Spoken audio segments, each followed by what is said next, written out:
ನಿಮ್ಮೆಲ್ಲರಿಗೂ ಕೂಡ ನಿಮ್ಮದೇ ಆಗಿರ್ತಕ್ಕಂಥ ಯೂಟ್ಯೂಬ್ ಚಾನಲ್ ಸ್ಟಡಿ ವಿತ್ ಪರಶುರಾಮ್ಗೆ ಸ್ವಾಗತ ಅಂತ ಹೇಳ್ತಾ ರಾಜ್ಯ ಮಟ್ಟದ ಪೂರ್ವ ಸಿದ್ಧತಾ ಪರೀಕ್ಷೆ 3 ಮತ್ತು ವಾರ್ಷಿಕ ಪರೀಕ್ಷೆ 2026ಕ್ಕಾಗಿ ಯೂಸ್ ಆಗಲಿ ಅಂತ ಮಂಡಳಿಯವರ ಒಂದು ಬ್ಲೂ ಪ್ರಿಂಟ್ ಆಗಿರ್ಬೋದು, ಆಮೇಲೆ LBನ ಎಲ್ಲ ಪ್ರಶ್ನೆ ಪತ್ರಿಕೆಗಳ ಒಂದು 100 ಅಂಕಗಳ ಸ್ಕೋರಿಂಗ್ ಪ್ಯಾಕೇಜ್ ವಿಡಿಯೋನ ನಿಮಗೆ ಕೊಡ್ತಾ ಇದ್ದೀವಿ. ಇದು ಫಸ್ಟ್ ಪಾರ್ಟ್ ವಿಡಿಯೋ ಇದೆ. ಇದೇ ಥರದ ಎಲ್ಲ ವಿಷಯಗಳಲ್ಲಿ ನಿಮಗೆ ಸ್ಕೋರಿಂಗ್ ಪ್ಯಾಕೇಜ್ ಅಂತ ಬ್ಲೂ ಪ್ರಿಂಟ್ ವೈಸು LBದ ಎಲ್ಲ ಪ್ರಶ್ನೆ ಉತ್ತರಗಳು ಬರ್ತವೆ. ಜಸ್ಟ್ ಒಂದು ಕಡೆ ಕೂತು ಚೆನ್ನಾಗಿ ಅವುಗಳನ್ನು ನೋಡಿ ಪ್ರಾಕ್ಟೀಸ್ ಮಾಡಿ. ಇವು ಬಿಟ್ಟು ಬೇರೆ ಪ್ರಶ್ನೆಗಳು ಬರೋ ಸಾಧ್ಯತೆ ಕಡಿಮೆ. ಓಕೆನಾ? ಹಾಗಾದರೆ ಶುರು ಮಾಡುವ. ಕನ್ನಡದ ಒಂದು 100 ಅಂಕಗಳ ಸ್ಕೋರಿಂಗ್ ಪ್ಯಾಕೇಜ್ನ ಫಸ್ಟ್ ಪಾರ್ಟ್ ವಿಡಿಯೋ. ಮೊದಲ ಗದ್ಯ ಪಾಠ ನಮ್ಮ ಭಾಷೆ. ಗೊತ್ತಿರಲಿ, ನಮ್ಮ ಭಾಷೆಯಲ್ಲಿ ನಿಮಗೆ ಬಂದಿರತಕ್ಕಂಥ ಅಂಕ ಹಂಚಿಕೆ ಬಂದುಬಿಟ್ಟು 1 ಅಂಕದ 1 ಪ್ರಶ್ನೆ, 2 ಅಂಕದ 1, ಒಟ್ಟು 2 ಪ್ರಶ್ನೆ, 3 ಅಂಕ ನಿಮಗೆ ಬರ್ತವೆ. ಮೊದಲಿಗೆ ನೋಡೋಣ 1 ಅಂಕದ ಪ್ರಶ್ನೆ ಉತ್ತರಗಳು. ಭಾಷೆ ಯಾವುದಕ್ಕೆ ಸಾಧನವಾಗಿದೆ? ಉತ್ತರ: ನಮ್ಮ ಸುತ್ತಮುತ್ತಲಿನವರೊಡನೆ ವ್ಯವಹರಿಸುವುದಕ್ಕೆ ಹಾಗೂ ವಿಚಾರ ವಿನಿಮಯ ಮಾಡುವುದಕ್ಕೆ ಭಾಷೆ ಒಂದು ಅಮೂಲ್ಯ ಸಾಧನವಾಗಿದೆ. ಪ್ರಶ್ನೆ 2: ಪ್ರಾಣಿಗಳು ತಮ್ಮ ಮಕ್ಕಳಿಗೆ ಯಾವ ವಿಚಾರವಾಗಿ ತರಬೇತು ಕೊಡುತ್ತವೆ? ಪ್ರಾಣಿಗಳು ತಮ್ಮ ಮಕ್ಕಳಿಗೆ ಚಲನವಲನಗಳ ವಿಷಯವಾಗಿ, ಆಹಾರ ವಿಚಾರಗಳ ವಿಚಾರವಾಗಿ ತರಬೇತನ್ನು ಕೊಡ್ತವೆ. ಪ್ರಶ್ನೆ 3: ಮನುಷ್ಯನಿಗೆ ಲೆಕ್ಕವಿಡುವ ಅವಶ್ಯಕತೆ ಯಾವಾಗ ಉಂಟಾಯಿತು? ಉತ್ತರ: ಮನುಷ್ಯನು ಸಂಚಾರಿ ಜೀವನವನ್ನು ತ್ಯಜಿಸಿ ಒಂದೆಡೆ ಬೀಡು ಬಿಟ್ಟು ಆಸ್ತಿ, ಮನೆ, ಬದುಕು ಮೊದಲಾದ ಭಾವನೆಗಳು ಮೂಡಿದವೋ ಆಗ ಅವನಿಗೆ ಲೆಕ್ಕವಿಡುವ ಅವಶ್ಯಕತೆ ಉಂಟಾಯಿತು. ಪ್ರಶ್ನೆ 4: ಎಣ್ಣೆ ತುಪ್ಪದ ಮಿಶ್ರಣ ಬೇಡವೆಂದು ಹೇಳಿದವರು ಯಾರು? ಎಣ್ಣೆ ತುಪ್ಪದ ಮಿಶ್ರಣ ಬೇಡವೆಂದು ಹೇಳಿದವರು ನಯಸೇನ ಕವಿ. 5ನೇ ಪ್ರಶ್ನೆ: ಕನ್ನಡಕ್ಕೆ ಪರ್ಷಿಯನ್ ಶಬ್ದಗಳು ಯಾವಾಗ ಬಂದವು? ಉತ್ತರ: ಕನ್ನಡಕ್ಕೆ ಪರ್ಷಿಯನ್ ಶಬ್ದಗಳು ಮಹಮ್ಮದಿಯರ ಆಳ್ವಿಕೆಯ ಅವಧಿಯಲ್ಲಿ ಬಂದವು. 6ನೇ ಪ್ರಶ್ನೆ: ಒಂದು ಭಾಷೆ ಸತ್ವಪೂರ್ಣವಾಗಿರಬೇಕಾದರೆ ಅದನ್ನಾಡುವ ಜನ ಹೀಗಿರಬೇಕು? ಉತ್ತರ: ಒಂದು ಭಾಷೆ ಸತ್ವಪೂರ್ಣವಾಗಿರಬೇಕಾದರೆ ಅದನ್ನಾಡುವ ಜನ ಅಭಿಮಾನಧನರು, ಬುದ್ಧಿಶಾಲಿಗಳು, ಪ್ರಯೋಗಶೀಲರು ಆಗಿರಬೇಕು. ಇನ್ನು ಇದೇ ಪಾಠದ 2 ಅಂಕದ ಪ್ರಶ್ನೆಗಳನ್ನು ನೋಡೋಣ. ಇವುಗಳನ್ನು 2 ರಿಂದ 3 ವಾಕ್ಯದ ಉತ್ತರಗಳನ್ನು ಬರೀಬೇಕು. ಮೊದಲ ಪ್ರಶ್ನೆ: ವ್ಯಾವಹಾರಿಕ ಮತ್ತು ಗ್ರಾಂಥಿಕ ಭಾಷೆಯ ಲಕ್ಷಣಗಳೇನು? ಉತ್ತರ: ವ್ಯಾವಹಾರಿಕವೆಂದರೆ ಜೀವದ್ ಭಾಷೆ. ಅದರಲ್ಲಿ ಜನ ಮಾತನಾಡುತ್ತಾರೆ, ವ್ಯವಹರಿಸುತ್ತಾರೆ. ಉದಾಹರಣೆ: ಕನ್ನಡ, ತಮಿಳು, ತೆಲುಗು, ತುಳು, ಮರಾಠಿ, ಉರ್ದು, ಇಂಗ್ಲಿಷ್. ಗ್ರಾಂಥಿಕವೆಂದರೆ ಅಭಿವೃದ್ಧಿ ಹೊಂದಿ ಗ್ರಂಥ ರಚನೆಯಲ್ಲಿ ಉಪಯೋಗವಾದ ಭಾಷೆ. ಉದಾಹರಣೆ: ಸಂಸ್ಕೃತ, ಕನ್ನಡ, ಇಂಗ್ಲಿಷ್, ಪಾಳಿ ಇತ್ಯಾದಿ. ಎಲ್ಲ ವ್ಯಾವಹಾರಿಕ ಭಾಷೆಗಳು ಗ್ರಾಂಥಿಕವಾಗಬೇಕಿಲ್ಲ. ತುಳು ಒಂದು ಸುಂದರ ವ್ಯಾವಹಾರಿಕ ಭಾಷೆ, ಆದರೆ ಅದು ಗ್ರಾಂಥಿಕ ಭಾಷೆಯಲ್ಲ. ಹಾಗೆ ಎಲ್ಲ ಗ್ರಾಂಥಿಕ ಭಾಷೆಗಳು ಇಂದು ವ್ಯಾವಹಾರಿಕವಾಗಿ ಇರುವುದಿಲ್ಲ. ದೇವಭಾಷೆ ಎನಿಸಿಕೊಂಡ ಸಂಸ್ಕೃತ ಸರ್ವಸಂಪನ್ನತೆಯಿಂದ ಕೂಡಿದ ಗ್ರಾಂಥಿಕ ಭಾಷೆಯಾಗಿದೆ. ಆದರೆ ಇಂದು ಯಾವೊಂದು ಪ್ರದೇಶದಲ್ಲಿಯೂ ಅದು ವ್ಯಾವಹಾರಿಕ ಭಾಷೆಯಾಗಿರುವುದಿಲ್ಲ. ಪ್ರಶ್ನೆ 2: ಲಿಪಿಯ ಜಾಡು ಆರಂಭಗೊಂಡ ಬಗೆ ಹೇಗೆ? ಉತ್ತರ: ನವಶಿಲಾಯುಗದ ಮಾನವ ಸಂಚಾರಿ ಜೀವನವನ್ನು ತ್ಯಜಿಸಿ ಒಂದೆಡೆ ಬೀಡು ಬಿಟ್ಟು ಆಸ್ತಿ, ಮನೆ, ಬದುಕು ಮೊದಲಾದ ಭಾವನೆಗಳನ್ನು ತಳೆಯುವುದಕ್ಕೆ ಎಂದು ಮೊದಲು ಮಾಡಿದನೋ ಅಂದು ಆತನಿಗೆ ಲೆಕ್ಕವಿಡುವ ಅವಶ್ಯಕತೆ ಉಂಟಾಯಿತು. ಇದೇ ಲಿಪಿಯ ಉಗಮದ ಕಾಲವೆನ್ನುವರು. ಯಾವ ಓದು ಬರಹವಿಲ್ಲದ ಹಳ್ಳಿಯ ಕೆಲಸಗಾರನಾದರೂ ಸರಿಯೇ, ತಾನು ದಿನಗೆಲಸಕ್ಕೆ ಹೋದ ಲೆಕ್ಕವನ್ನು ಗೋಡೆಯ ಮೇಲೆ ದಿನಪ್ರತಿ ಒಂದೊಂದು ಗೆರೆ ಎಳೆದು ಗುರುತಿಸಿ ಕೊನೆಯಲ್ಲಿ ಎನಿಸಿ ಲೆಕ್ಕ ಹಾಕಿ ಸಂಬಳವನ್ನು ಪಡೆಯುತ್ತಾನೆ. ಹಾಲು ಮಾರುವವರು ಹೀಗೆಯೇ ಲೆಕ್ಕವಿಡುವುದುಂಟು. ಹೀಗೆ ಲಿಪಿಯ ಜಾಡು ಆರಂಭಗೊಂಡಿತು ಅಂತ ಬರೆದ್ರೆ ಸಾಕು. ನೆಕ್ಸ್ಟ್ ಕ್ವಶನ್: ಲಿಪಿಯ ಮೂಲಕ ಜ್ಞಾನ ಭಂಡಾರ ಯಾವ ರೀತಿ ಭದ್ರವಾಯಿತು?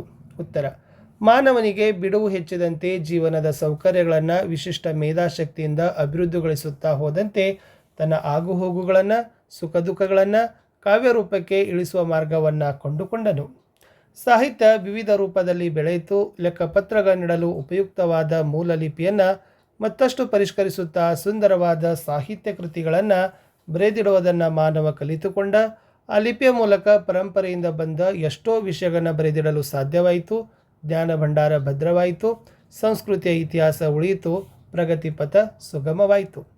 ಪ್ರಶ್ನೆ 4: ಕನ್ನಡ ಭಾಷೆ ಹದಗೊಂಡ ಬಗೆ ಹೇಗೆ ಅಂತ ಕೇಳಿದರು. ಅನೇಕ ಕವಿಗಳು ಕನ್ನಡ ಅಭಿವೃದ್ಧಿ ಹೊಂದಬೇಕಾದರೆ ಕನ್ನಡ ಪದಗಳ ಬಳಕೆ ಹೆಚ್ಚಾಗಬೇಕೆಂದು ಸಾರಿದ್ದಾರೆ. ಅಂಥವರ ವಾಣಿಯಿಂದ ಕನ್ನಡದ ವೀಣೆ ಮೃದು ಮಧುರವಾಗಿ ಮಿಡಿಯಿತು. ಮುಂದೆ ಬಸವೇಶ್ವರ, ಅಲಮಪ್ರಭುಗಳಂಥ ಶರ್ವರೆಣ್ಯರು, ಚಾಮರಸ, ಕುಮಾರವ್ಯಾಸರಂಥ ಕವಿಪುಂಗವರು, ಪುರಂದರದಾಸ, ಕನಕದಾಸರಂಥ ದಾಸಶ್ರೇಷ್ಠರು ಸುಲಭ ಮಾರ್ಗವನ್ನೇ ತುಳಿದರು.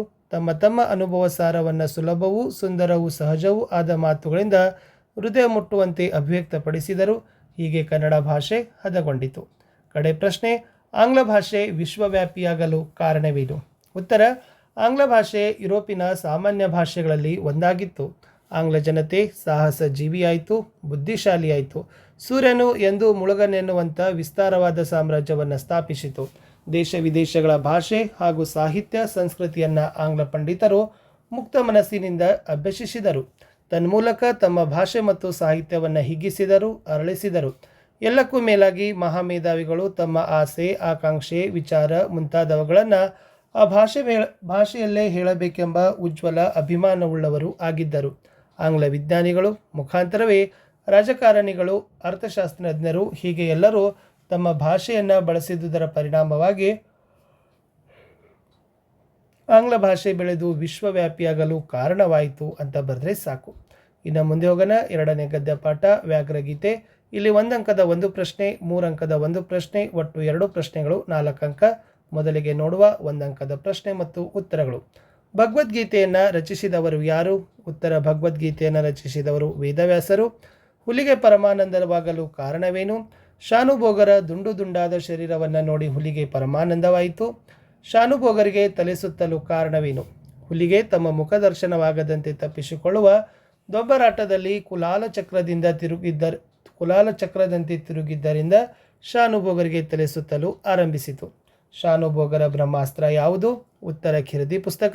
ಹಸಿದು ಮಲಗಿದ್ದ ಹುಲಿ ಏನೆಂದು ಯೋಚಿಸಿತು? ವಿಧಿ ಆಹಾರಕ್ಕೆ ಏನನ್ನೋ ಒದಗಿಸುವುದು ಎಂದು ಯೋಚಿಸಿತು.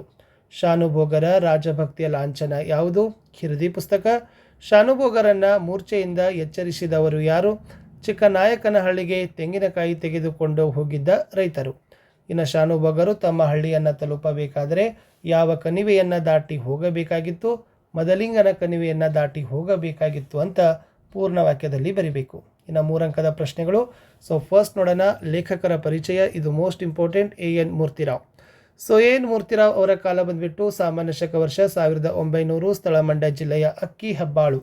ಕೃತಿಗಳು: ಶ್ರೀಯುತರು ಹಗಲುಗನಸುಗಳು, ಅಲೆಯುವ ಮನ, ಅಪರ ವಯಸ್ಕಿನ ಅಮೆರಿಕ ಯಾತ್ರೆ, ಮಿನುಗು ಮಿಂಚು ಮುಂತಾದ ಕೃತಿಗಳನ್ನು ಬರೆದಿದ್ದಾರೆ. ಇವರಿಗೆ ಕೇಂದ್ರ ಸಾಹಿತ್ಯ ಅಕಾಡೆಮಿ ಪ್ರಶಸ್ತಿ, ಪಂಪ ಪ್ರಶಸ್ತಿ ಮತ್ತು ಡಿಲೀಟ್ ಉಪ್ ಪ್ರಶಸ್ತಿ ದೊರಕಿದೆ. ಇನ್ನು ಇದೇ ಪಾಠದಲ್ಲಿ ನಿಮಗೆ ಸಂದರ್ಭ ಸಹಿತ ಸ್ವಾರಸ್ಯಗಳನ್ನು ಬರ್ತಾವ. ಫಸ್ಟ್ ವಾಕ್ಯ ಇತ್ತು, ಖಂಡವಿದಕ್ಕೋ, ಮಾಂಸವಿದಕ್ಕೋ, ಗುಂಡಿಗೆಯ ಬಿಸಿ ರಕ್ತವಿದಕ್ಕೋ. ಸೊ ಬರುವಾಗ ಫಸ್ಟ್ ಆಯ್ಕೆ ಬರೀಬೇಕು, ಆಮೇಲೆ ಸಂದರ್ಭ ಬರೀಬೇಕು, ಆಮೇಲೆ ಸ್ವಾರಸ್ಯವನ್ನು ಬರೀಬೇಕು. ಇದು ಎನ್ ಮೂರ್ತಿರಾವ್ ಅವರು ಬರೆದಿರುವ ಸಮಗ್ರ ಲಲಿತ ಪ್ರಬಂಧಗಳ ಸಂಕಲನದಿಂದ ಆಯ್ದ ವ್ಯಾಘ್ರಗೀತೆ ಎಂಬ ಗದ್ಯಪಾಠದ ವಾಕ್ಯವಾಗಿದೆ.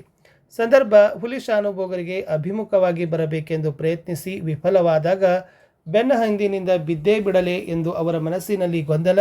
ಆದರೆ ಆ ಗೊಂದಲ ಕ್ಷಣಕಾಲಕ್ಕಿಂತಲೂ ಹೆಚ್ಚಾಗಿ ನಿಲ್ಲಲಿಲ್ಲ. ಅದು ಸದ್ಯಾಂಶದಲ್ಲಿ ಜನಿಸಿದ ಹುಲಿ ಖಂಡವೆದಕೋ, ಮಾಂಸವೆದಕೋ, ಗುಂಡಿಗೆಯ ಬಿಸಿ ರಕ್ತವೆದಕೋ ಎಂದು ಆ ಪುಣ್ಯಕೋಟಿ ಹಸು ಆಹ್ವಾನ ಕೊಟ್ಟಾಗ ತನ್ನ ಅಜ್ಜ ಬಾಯಿ ಚಪ್ಪರಿಸಿಕೊಂಡು ಹಸುವನ್ನು ತಿನ್ನಬಹುದಾಗಿತ್ತು. ಆದರೂ ಆ ಹುಲಿರಾಯ ಸತ್ಯವ್ರತೆಯಾದ ಪುಣ್ಯಕೋಟಿಯನ್ನು ತಿನ್ನದೆ ಪ್ರಾಣ ಬಿಟ್ಟಿತು. ಅಂತ ಹುಲಿಯ ಮೊಮ್ಮಗನಾಗಿ ಹುಟ್ಟಿ ತಾನು ಆ ಧರ್ಮಕ್ಕೆ ಕೈ ಹಾಕುವುದೇ ಎಂದು ಹುಲಿ ಯೋಚಿಸಿದ ಸಂದರ್ಭವಾಗಿದೆ. ಸ್ವಾರಸ್ಯ: ಪುಣ್ಯಕೋಟಿ ಕಥೆಯಲ್ಲಿನ ವ್ಯಾಘ್ರನ ಆದರ್ಶತನಕ್ಕೂ ಮಾದರಿಯಾದದ್ದು ಎಂಬ ಈ ಹುಲಿಯ ಚಿಂತನೆ ಧರ್ಮಶ್ರದ್ಧೆಯನ್ನು ಸ್ವಾರಸ್ಯಪೂರ್ಣವಾಗಿ ಅಭಿವ್ಯಕ್ತಪಡಿಸುತ್ತದೆ. 2ನೇ ವಾಕ್ಯ: ದೇವರೇ ಮರಹತ್ತುವಷ್ಟು ಅವಕಾಶ ಕರುಣಿಸು. ಆಯ್ಕೆ: ಪ್ರಸ್ತುತ ವಾಕ್ಯವನ್ನು ಎನ್ ಮೂರ್ತಿರಾವ್ ಅವರು ಬರೆದಿರುವ ಸಮಗ್ರ ಲಲಿತ ಪ್ರಬಂಧಗಳು ದಿಂದ ಕವನ ಸಂಕಲನದಿಂದ ಆಯ್ದ ವ್ಯಾಘ್ರಗೀತೆಗಳು ಎಂಬ ಗದ್ಯಪಾಠದ ವಾಕ್ಯವಾಗಿದೆ. ಸೊ ಸಂದರ್ಭ ಏನಿದೆ ಅಂತಂದರೆ ಎಸ್, ಶಾನುಭೋಗರು ಕಿರ್ದಿ ಪುಸ್ತಕವನ್ನು ಹುಲಿಯ ಮುಖಕ್ಕೆ ಎಸೆದಾಗ ಅದರ ಮುಖಕ್ಕೆ ಬಂದು ಬಡಿಯಿತು. ಆದರೆ ಹುಲಿಗೆ ಪೆಟ್ಟೇನೂ ಆಗಲಿಲ್ಲ ಎಂಬುದು ಶಾನುಭೋಗರ ಮನಸ್ಸಿಗೆ ಅರಿವಾಗಲು ಅರೆ ನಿಮಿಷ ಹಿಡಿಯಿತು. ಆ ಅರೆ ನಿಮಿಷದಲ್ಲಿ ಶಾನುಭೋಗರು ದೇವರೇ ಮರಹತ್ತುವಷ್ಟು ಅವಕಾಶ ಕರುಣಿಸು ಎನ್ನುತ್ತಾ ಒಂದೇ ಉಸಿರಿನಲ್ಲಿ ಮರದ ಕಡೆಗೆ ಧಾವಿಸಿದ ಸಂದರ್ಭವಾಗಿದೆ. ಸ್ವಾರಸ್ಯ: ಶಾನುಭೋಗರು ಹುಲಿಯಿಂದ ತಪ್ಪಿಸಿಕೊಳ್ಳಲು ತನ್ನೆಲ್ಲ ಪ್ರಯತ್ನಗಳನ್ನು ಮಾಡಿದಾಗಿಯೂ ಹುಲಿಯಿಂದ ತಪ್ಪಿಸಿಕೊಳ್ಳಲು ಅವಕಾಶ ಮಾಡಿಕೊಂಡು ಎಂದು ದೇವರನ್ನು ಪ್ರಾರ್ಥಿಸುವುದು ಬಹು ಸ್ವಾರಸ್ಯಕರವಾಗಿ ಮೂಡಿಬಂದಿದೆ. ಮುಂದಿನ ವಾಕ್ಯ: ನಾನು ಮುಖ ಮೇಲಾಗಿ ಬಿದ್ದಿದ್ದೇನೆ. ಎಸ್, ಪ್ರಸ್ತುತ ವಾಕ್ಯವನ್ನು ಎನ್ ಮೂರ್ತಿರಾವ್ ಅವರ ಸಮಗ್ರ ಲಲಿತ ಪ್ರಬಂಧಗಳು ಎಂಬ ಸಂಕಲನದಿಂದ ಆಯ್ದ ವ್ಯಾಘ್ರಗೀತೆ ಎಂಬ ಗದ್ಯಪಾಠದಿಂದ ಆರಿಸಲಾಗಿದೆ. ಸಂದರ್ಭ: ಈ ಮಾತನ್ನು ಶಾನುಭೋಗರು ಗಾಡಿಯವರಿಗೆ ಕೇಳಿದರು. ಶಾನುಭೋಗರು ಪ್ರಜ್ಞೆ ತಪ್ಪಿ ಬಿದ್ದಾಗ ಅದೇ ದಾರಿಯಲ್ಲಿ ಗಾಡಿ ಹೋಗುತ್ತಿದ್ದ ರೈತರು ಅವರ ಮುಖದ ಮೇಲೆ ನೀರೆರಚಿ ಎಚ್ಚರಿಸಿದ ಸಂದರ್ಭದಲ್ಲಿ ಅವರ ಮನಸ್ಸನ್ನೆಲ್ಲ ವಿಸ್ಮಯ ಆವರಿಸಿತ್ತು. ತಾವು ಉಳಿದದ್ದು ಹೇಗೆ? ನಿಸ್ಸಹಾಯಕರಾಗಿ ಪ್ರಜ್ಞೆ ಇಲ್ಲದೆ ಬಿದ್ದಿದಾಗ ಹುಲಿ ತಮ್ಮನ್ನು ಎಳೆದುಕೊಂಡು ಹೋಗಲಿಲ್ಲವೇಕೆ ಎಂದು ಸ್ವಲ್ಪ ಹೊತ್ತು ಯೋಚಿಸಿ ಗಾಡಿಯವರನ್ನು ನಾನು ಮುಖ ಮೇಲಾಗಿ ಬಿದ್ದಿದ್ದೇನೆ ಎಂದು ಕೇಳಿದ ಸಂದರ್ಭವಾಗಿದೆ. ಸ್ವಾರಸ್ಯ, ನಾನು ಪ್ರಜ್ಞೆ ತಪ್ಪಿ ಬಿದ್ದಿದ್ದಾಗ ಹುಲಿಯು ಏಕೆ ಎಳೆದುಕೊಂಡು ಹೋಗಲಿಲ್ಲ ಎಂಬ ಸಮಸ್ಯೆಗೆ ಶಾನುಭೋಗರು ಕೊನೆಯವರೆಗೂ ಆ ಪ್ರಾಣಿ ತನ್ನ ಕುಲ ಧರ್ಮವನ್ನು ಪಾಲಿಸಿಕೊಂಡೇ ಬಂದಿದೆ ಎಂಬ ಉತ್ತರ ಕಂಡುಕೊಳ್ಳೋದು ಇಲ್ಲಿ ಸ್ವಾರಸ್ಯಪೂರ್ಣವಾಗಿ ಮೂಡಿ ಬಂದಿದೆ ಅಂತ ಬರೆದ್ರೆ ಸಾಕು. ಮುಂದಿನ ವಾಕ್ಯ, ಹುಲಿ ಈಗ ಎಷ್ಟು ಹಸಿದಿರಬೇಕು.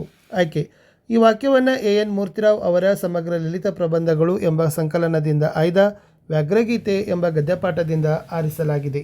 ಸಂದರ್ಭ, ಶಾನುಭೋಗರು ಕುಡಿದ ನೀರು ಅಲುಗದ ಹಾಗೆ ಎನ್ನಲಾಗದಿದ್ದರೂ ಹುಲಿಯಿಂದ ತಪ್ಪಿಸಿಕೊಂಡು ಜೀವ ಸಹಿತ ಮನೆ ಸೇರಿಕೊಂಡು ರಸದೂಟವನ್ನು ಮಾಡುವ ಸಂದರ್ಭದಲ್ಲಿ ಶಾನುಭೋಗರು ಅನಂತ ವಾತ್ಸಲ್ಯದಿಂದ ಖಿರ್ದಿ ಪುಸ್ತಕವನ್ನು ನೋಡುತ್ತಾ ಹುಲಿಯ ಬಗ್ಗೆ ಯೋಚನೆ ಮಾಡಿ ಅವರ ವದನಾರವಿಂದರಲ್ಲಿ ಮುಗುಳು ನಗೆ ಮೂಡಿದ ಸಂದರ್ಭವಾಗಿದೆ. ಸ್ವಾರಸ್ಯ, ನಾನು ಹುಲಿಯಿಂದ ತಪ್ಪಿಸಿಕೊಂಡು ಬಂದು ರಸದೂಟವನ್ನು ಮಾಡುತ್ತಿದ್ದೇನೆ, ಆದರೆ ಧರ್ಮಶ್ರದ್ಧೆಯಿಂದ ನನ್ನನ್ನು ಬಿಟ್ಟ ಆ ಹುಲಿ ಹಸಿವಿನಿಂದ ಬಳಲುತ್ತಿರಬಹುದು ಎಂದು ಶಾನುಭೋಗರು ನೆನೆಯುವುದು ಸ್ವಾರಸ್ಯಕರವಾಗಿ ಮೂಡಿಬಂದಿದೆ. ಇನ್ನು ಲಾಸ್ಟ್ ವಾಕ್ಯ, ಮಡಿಯಬೇಕಾದರೆ ಮಾಡಿಯೇ ಮಡಿಯುತ್ತೇನೆ. ಪ್ರಸ್ತುತ ವಾಕ್ಯವನ್ನು ಎನ್ ಮೂರ್ತಿರಾವ್ ಅವರು ಬರೆದ ಸಮಗ್ರ ಲಲಿತ ಪ್ರಬಂಧಗಳು ಕೃತಿಯಿಂದ ಆಯ್ದ ವ್ಯಾಘ್ರಗೀತೆ ಎಂಬ ಗದ್ಯಪಾಠದಿಂದ ಆರಿಸಲಾಗಿದೆ. ಸಂದರ್ಭ, ಶಾನುಭೋಗರು ಹುಲಿಯ ದಾಳಿಯಿಂದ ಪ್ರಾಣವನ್ನು ಕಾಪಾಡಿಕೊಳ್ಳಲು ಪ್ರಯತ್ನಿಸುವಾಗ ಅವರ ತಲೆ ಸುತ್ತಲಾರಂಭಿಸಿತು. ಆ ವಿಪತ್ತಿನ ವೇಳೆ ಅವರು ತಮ್ಮ ಖಿರ್ದಿ ಪುಸ್ತಕದಿಂದ ಹುಲಿಯನ್ನು ಹೊಡೆದು ತಪ್ಪಿಸಿಕೊಳ್ಳಬಹುದೆಂದು ಯೋಚಿಸುವ ಸಂದರ್ಭದಲ್ಲಿ ಈ ಮಾತು ಬಂದಿದೆ.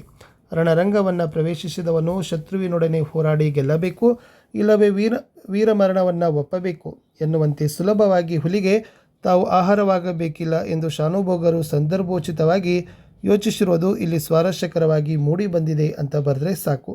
ಇಷ್ಟು 2 ಪಾಠ ನೋಡೋಣ. ಮುಂದಿನ ಪಾಠವನ್ನು ನೆಕ್ಸ್ಟ್ ವಿಡಿಯೋದಲ್ಲಿ ತಗೋತೀನಿ. ವಿಡಿಯೋವನ್ನು ಮತ್ತಷ್ಟು ನೋಡಿ ಎಲ್ಲರಿಗೂ ಲೈಕ್, ಶೇರ್ ಮತ್ತು ಸಬ್ಸ್ಕ್ರೈಬ್ ಮಾಡೋದನ್ನು ಮಾತ್ರ ಮರೆಯದಿರಿ.